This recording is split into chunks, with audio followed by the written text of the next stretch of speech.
This recording will help you with the content that you need to know to answer the first portfolio. So motion in one direction portfolio. This should be your first portfolio in physics. The recording is going to go over a little bit of content that you need to be successful on this portfolio. So a few more notes about portfolios. All physics portfolios are always modified. So even if you don't have the little modification eraser next to the lesson, know that all portfolios are on the message board. Physics portfolios are an important part of your grade, but they should never be the reason you're behind. So if you're stuck on a portfolio, call or webmail your teacher the very same day. You can resubmit portfolios with corrections as well to further raise your grade. They are an important part of your grade. If you're looking for a good physics grade, a great trick is to have great portfolio grades. So resubmit corrections so you have high portfolio grades. So now to the physics. Distance is the total amount of ground that is covered from start to finish. So it means how much an object has moved around, or the total ground it has covered from start to finish. Displacement is how much an object has moved from its starting point to its ending point. So you can see in this little picture the difference between them. Pretend this is you going out for a walk.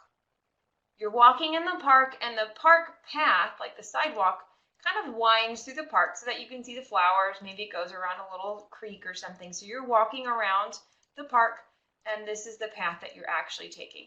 Your distance would be this dotted blue line. If we were to measure that total distance, that's how far you walked. Displacement is just a straight line from where you started to where you stopped. So you've heard the shortest distance between 2 points is a straight line. That's displacement. How far are you from your starting position, regardless of the path that you took? To calculate displacement, you're just going to subtract your ending point from your starting point to get how far you went. When you're reading position time graphs, that's what you'll be doing in this portfolio, the most important portion of the graph is going to be the numbers on the y-axis. So notice the y-axis tells you your position. The x-axis is time, so how much time has gone by. You can pretend this is almost like an aerial view of a football field, like I'm looking down at the top of a football field, and the 0 is kind of like the 50-yard line, the center of a football field. So it's showing me where am I on the football field during a particular amount of time. So when you're reading time segments on this, you're looking to see what happens to the line. From time segment 0 to 2 seconds, my line is flat. So I'm standing still at the 10-meter mark. I'm not going anywhere. I'm just standing still during that time period. Now I can see that I went 10 meters. I walked from the 10-meter mark to the 0-meter mark. So I went from the 10-meter mark to the 0-meter mark. So I know I went 10 meters. During the next time segment, I'm standing still again. I have a flat line. So when I look at my x-axis, I notice that over that time segment, the position did not change. I started at y0. I ended at y0. So I did not move anywhere. During the next little time segment, so half a second, from like 5.5 seconds to 6 seconds, I must have moved really quickly to go that far in half a second. But I started at the 0-meter mark, and I ended at like the negative 16-meter mark. When it's negative, that just means the other direction. So you know, if you're looking at a football field and you have the 50-yard line, if you're looking to the left, you have numbers. If you're looking to the right, you have the same numbers. It just means one is to the left and one is to the right. That's the same thing we have here. It just means I was to the left, or now I'm to the right. During the next time segment, again, I'm standing still.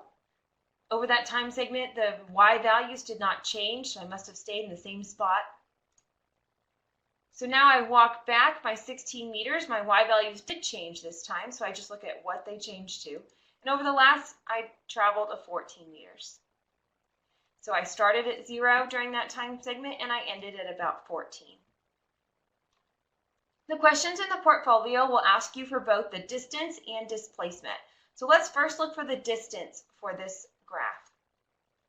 In order to solve the distance, I just take my total path and add up all the numbers. So I went 0 during the first time segment, 10, 0, then I add 16, 0, 16 plus 14. So I'm adding up all the numbers. Notice I didn't add negatives even though I was under the graph. I still walked that distance. It didn't matter that it was to the left or the right. I still walked that distance. So my total distance would be 56 meters. Now if I want the displacement, I'm just going to take where I stopped and subtract where I started. So I stopped over here at point H. I started here, so I stopped at the 14 meter mark. I started at 10. So 14 minus 10 means I really only ended up 4 meters away from where I started. Even though I walked all that other distance, kind of started and stopped in almost the same spot.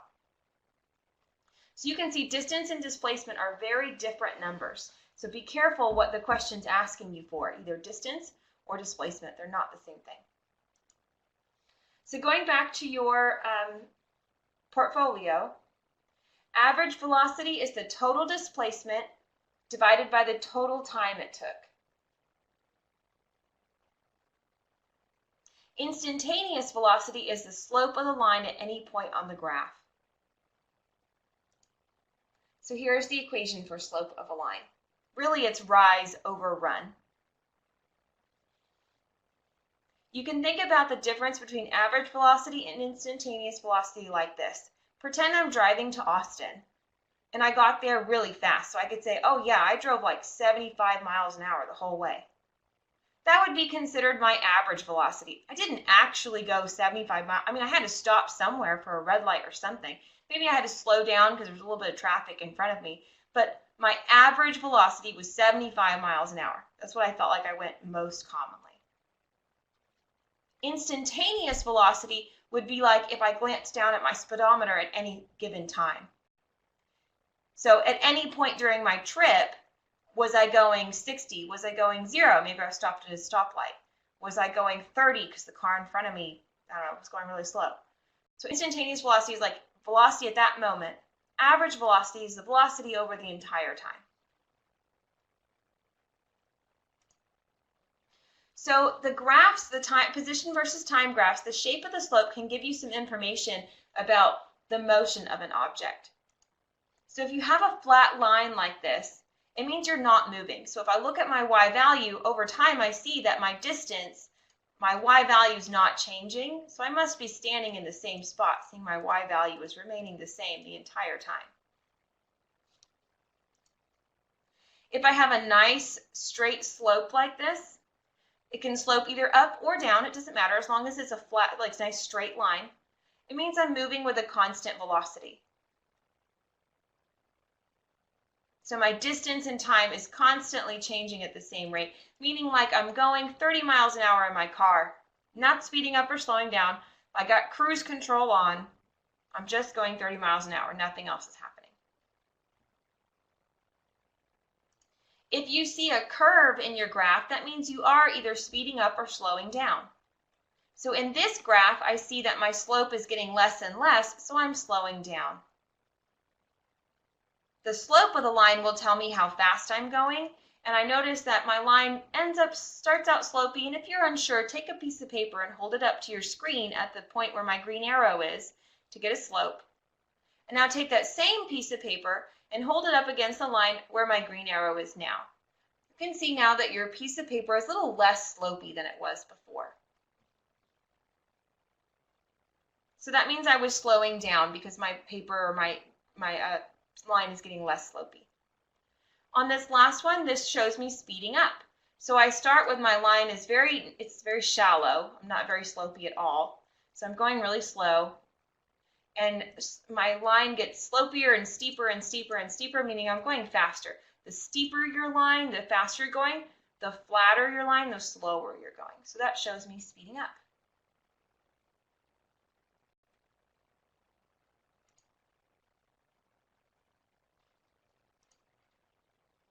The last thing you'll be needing to do for this portfolio will be at the very end for the task number 3 for application. So if you want to pause this and come back to it, that's fine. You can pause this when you're going to do this math problems or listen to these examples now. So where you're asked to calculate velocity, velocity is going to be displacement divided by time. In order to solve math problems in physics, it's important to know what symbols are used on the equations. It's very difficult. One of the hardest tasks in physics is picking out the correct equation and putting the numbers in the right spot. Picking out the correct equation all comes down to, do you know what symbols are used in the equations? So I've made a little chart for you here. Velocity has the symbol V. Its units are meters per second. You use the units to identify a number in a problem. Displacement, you think it'd be a D, but it's not. It's an X. Displacement is an X, and it's measured in meters. Time is a lowercase t, and it's measured in seconds. Make sure that you convert units if necessary.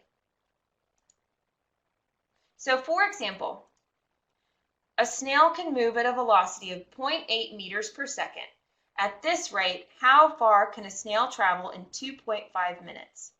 You're required to answer these questions with a guess method, and your portfolio will help you list out the parts of the guess method. So you just need to fill in the little table. So for example, the first thing I need to do is pick out my given information. I start by finding my numbers. 0.8 meters per second. I look at the units meters per second to identify what type of number is that. I know it's going, oh, it should be a V, not an S, I'm sorry. I can fix that. It's a V for velocity. My velocity is 0.8 meters per second. I knew that because velocity is measured in 8 meters per second. I used the units to help me identify. It says at this rate, how far can a snail travel in 2.5 minutes? 2.5 is my next number, so I know my time is 2.5 minutes. What am I looking for in this problem? The question says, how far? If I'm asked for how far, I'm looking for a displacement. How far is like meters. If you say, how far away do you live? I'm asking you for a distance, right? So I'm looking for displacement in meters.